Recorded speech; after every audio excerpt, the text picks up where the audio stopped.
I knew that I wanted to play the saxophone from a very young age. My favorite movie back when I was a little boy was Back to the Future. And there's a scene back in 1955 at the school dance. There's a rock band and there's a saxophonist, the tenor saxophonist. And when I saw him on the stage with his saxophone, I said, "Hey, look at that cool trumpet." And I knew then that was the instrument that I wanted to play, and never changed my mind. So 5th grade is when they let you loose on the band instruments. That's when they decide that kids are old enough to play in the concert band. They actually give you a test, if I recall correctly, to see which instrument you would be good for based on certain characteristics. I don't really remember, but I knew that I really wanted to play the saxophone, of course, and they decided that that would be a good instrument for me. And so that's the instrument I went with. My parents bought me a Selmer Bundy II, which is a inexpensive low-end saxophone built for durability and not necessarily for sounding all that great, but it's a good instrument for young students. And I played that all the way through middle school. And in middle school, I played it in the concert band and the jazz band, and our version of marching band too, which was really just marching in parades. And I think there were a couple other small events that we participated in, but it was mainly jazz band. That was actually stage band in the 6th grade, and then 7th and 8th grade it was officially the jazz band. And so I played that instrument actually all the way through my first year in high school. So in high school, we had marching band for half of the year and jazz band the other half. We had to be ready to play at 6:45 a.m. every day, and I continued to play my Selmer Bundy II for marching band. It made sense to have something that was durable and it didn't need to sound professional. But the time came where my teacher thought I was getting good enough to play a better horn, and so I convinced my parents to spend a whole lot of money on a Selmer Paris Series 2. So that was a few $1,000s easily, but it was a beautiful horn, sounded great, and I played that all through high school. My high school, we were jazz champions, and so I made my way up to Jazz 1.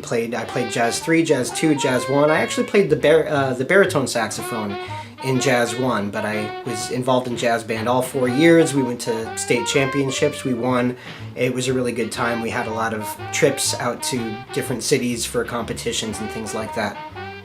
When I was 23 was when I finally started taking college seriously, and before then I'd made a couple of attempts at it. I never was really sure what I wanted to study. I sort of bounced back and forth between creative writing and music, and I finally settled on music when I went back at 23 and figured I'd also do a backup plan. So I double majored in music and computer science, assuming that if I didn't get rich off a jazz saxophone, then there would be that programming career waiting for me, which is pretty funny in hindsight. I think it's pretty obvious that nobody really makes a living off a jazz saxophone, or at least very few people do. Recording, touring, whatever it is, it's just really hard to make a living. I think most musicians wind up having day jobs, and so it became pretty obvious to me, I think, well before I graduated, that I would be spending my days writing computer programs, which I still do. But in any case, I did take music really seriously, as it was one of my majors, and I spent, a couple hours a day practicing at least. I played in small combos, I played in big bands, I played in a Latin jazz orchestra, and took lots of great classes with excellent professors to improve my jazz improvisation technique and learn more about jazz theory, which taught me a lot about playing jazz piano as well.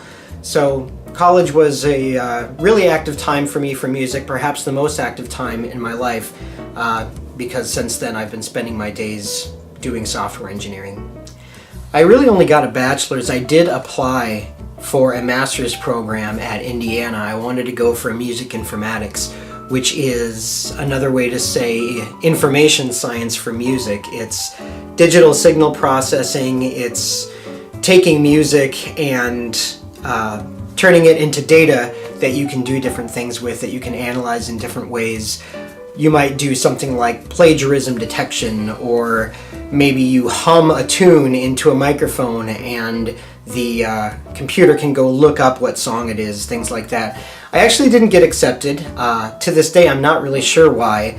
I had perfect grades in college for both of my majors, and I thought my application was solid, and when I talked to the admissions people at Indiana, they said that very few people apply each year, and everybody gets in to the program. They said that they don't reject anybody, and they rejected my application that year.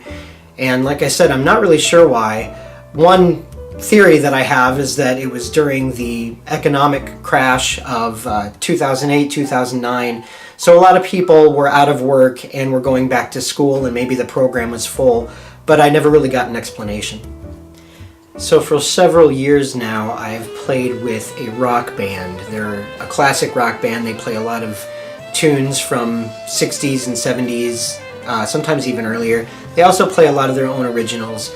And so it's a lot different for me, having more of a jazz saxophone background, having to fit in into more of a rock setting. But it's a lot of fun, and I play with them not every Saturday, but I make it there as often as I can, and I've played with them for a lot of years, I guess probably 8 to 10 years now, I guess it is, which seems like a long time and also seems like not long at all somehow. But I have a lot of fun with those guys. They're really passionate about what they do, and it's a good chance for me to just unwind and spend some time with other musicians, talk about music, and just jam out on some tunes. I met Dave Mantini at North Hennepin Community College. I went there with my wife one day just to accompany her to her classes when I had the day off of work. And she was in a piano lesson, so I was sitting on the bench outside of that room, and I noticed that the jazz director's room was right across the hall, and there was a sign up about jazz ensemble. So I went and knocked, and I asked him if that ensemble was open to non-students, and he said it was. And so I told him I'd be in touch via email. I wound up exchanging some emails with him where we determined that it actually wouldn't work for me to be part of that band just because of scheduling reasons, but I asked him if there was anything else he knew about that I could be part of, and he explained to me that he actually directs a jazz band at the Brooklyn United Methodist Church. So this is a big band, and part of the year we play a lot of holiday tunes. We play a lot of church services, so there's always a lot of kind of religious style music, but we also play a lot of Maynard Ferguson tunes at different gigs throughout the year.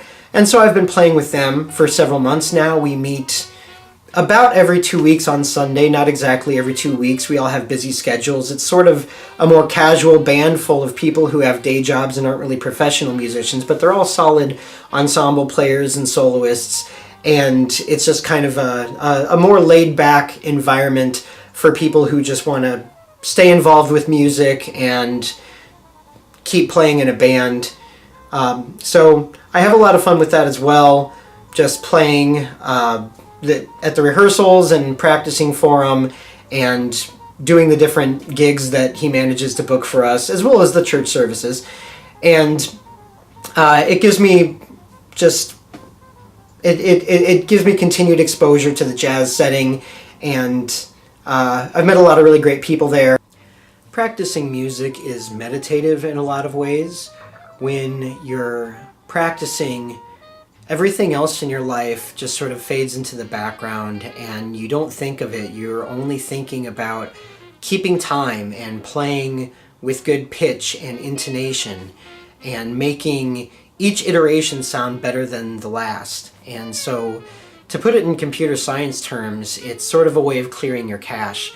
And you're focused on your breath control. You take a really deep breath in and take a really long time to let it out, and you're really just in the present, in the whole physical experience of playing the saxophone or whatever instrument it is that you're into. It's probably the same for other musicians. And when I'm done playing, I feel a lot calmer and more relaxed than when I started, and my deep breathing continues, and I think it's just a really good way to hit the reset button for the day. So what this is here is a program called MuseScore, and I use it to compose and arrange music.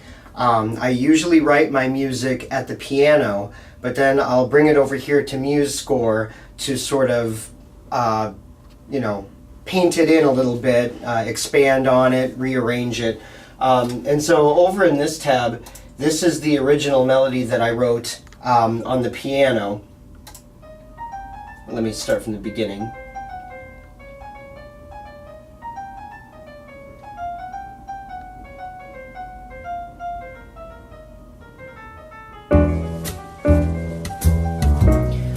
And what I decided was that I really wanted to add some space into it because it never really took a breath. It's just sort of always going on, playing eighth notes constantly. And so what I did was I took the melody and I split it into two separate voices. So if I come over here, the clarinet and the alto saxophone are the two voices that have the melody, and they sort of take turns playing the main part of the melody. And then when they're not playing the melody, I had to add some other stuff for them to do that added some, harmonic effect and a little bit of space. And then I wrote a bass line to go underneath it. So all three voices together now sound like this.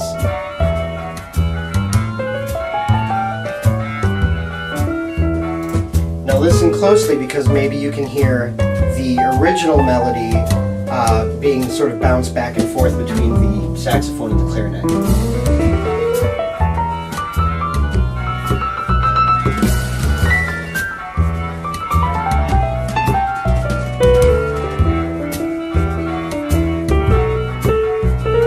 So it's still really busy, there's not a lot of space for you to hear, but for the individual musicians playing it, they have plenty of opportunities to take a breath. It leaves them some space.